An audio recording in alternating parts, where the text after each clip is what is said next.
عجیب قصہ۔ بادشاہ کی بیوی نے بادشاہ سے کہا تو جہنمی ہے۔ بادشاہ نے کہا اگر میں جہنمی ہوں تو تجھے 3 طلاق۔ اب یہ بیوی حلال ہے یا حرام؟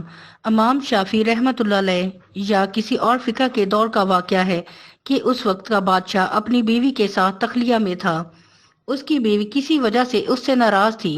بادشاہ چاہتا تھا کہ محبت و پیار میں وقت گزارے اور بیوی جلی بیٹھی تھی اور وہ چاہتی تھی کہ اس کی شکل ایک آنکھ بھی نہ دیکھوں۔ ادھر سے اصرار اور ادھر سے انکار۔ جب بہت دیر گزر گئی تو بادشاہ نے محبت میں کچھ اور بات کر دی۔ جب بادشاہ نے بات کر دی تو بیوی نے کہا جہنمی دفع ہو جا یہاں سے۔ جب بیوی نے اتنی بڑی بات کہہ دی تو بادشاہ کو بھی غصہ آ گیا۔ اگر میں جہنمی ہوں تو تجھے بھی 3 طلاق۔ اب بادشاہ نے بات تو کہہ دی مگر وہ دونوں پوری رات متفکر رہے کہ آیا طلاق ہوئی بھی ہے یا نہیں۔ خیر صبح اٹھے تو ان کے دماغ ٹھنڈے ہو چکے تھے، چنانچہ فتویٰ لینے کے لیے متفکر ہو گئے۔ کسی مقامی عالم کے پاس پہنچے اور ان کو پوری صورتحال بتائی اور کہا کہ بتائیں کہ طلاق واقع ہوئی بھی یا نہیں، کیونکہ مشروط تھی۔ انہوں نے کہا میں اس کا فتویٰ نہیں دے سکتا کیونکہ میں نہیں جانتا کہ تم جہنمی ہو یا نہیں۔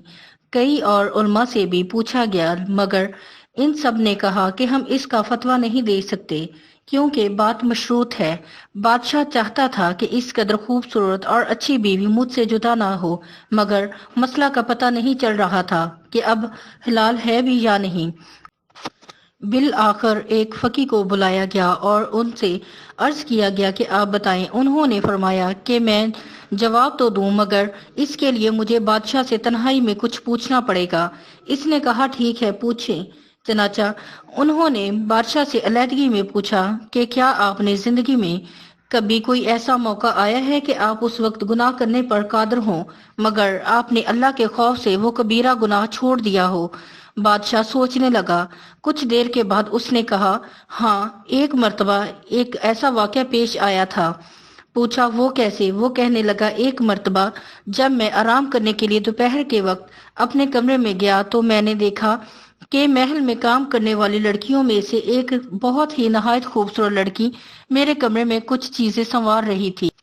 جب میں کمرے میں داخل ہوا تو میں نے اس لڑکی کو کمرے میں اکیلے پایا۔ اس کے حسن و جمال کو دیکھ کر میرا خیال برائی کی طرف چلا گیا، چنانچہ میں نے دروازے کی کنڈی لگا دی اور اس کی طرف آگے بڑھا۔ وہ لڑکی ایک عفیفہ اور پاک دامنہ تھی۔ اس نے جیسے ہی دیکھا کہ بادشاہ نے کنڈی لگا لی ہے اور میری طرف خاص نظر کے ساتھ قدم اٹھا رہا ہے تو وہ فوراً گھبرا گئی۔ جب میں اس کے قریب پہنچا تو وہ کہنے لگی یا مالکو اتق اللہ، اے بادشاہ اللہ سے ڈرو۔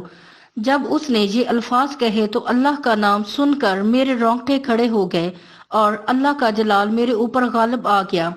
چنانچہ میں نے اس لڑکی سے کہا اچھا چلی جا۔ میں نے دروازہ کھولا اور اسے کمرے سے بھیج دیا۔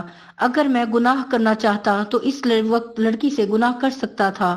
مجھ سے کوئی چھپنے والا نہیں تھا مگر اللہ کے جلال، عظمت اور خوف کی وجہ سے میں نے اس لڑکی کو بھیج دیا اور گناہ سے باز آ گیا۔ اس فقی نے فرمایا کہ اگر تیرے ساتھ یہ واقعہ پیش آیا تھا تو میں فتویٰ دیتا ہوں کہ تو جنتی ہے اور تیرے طلاق واقع نہیں ہوئی ہے۔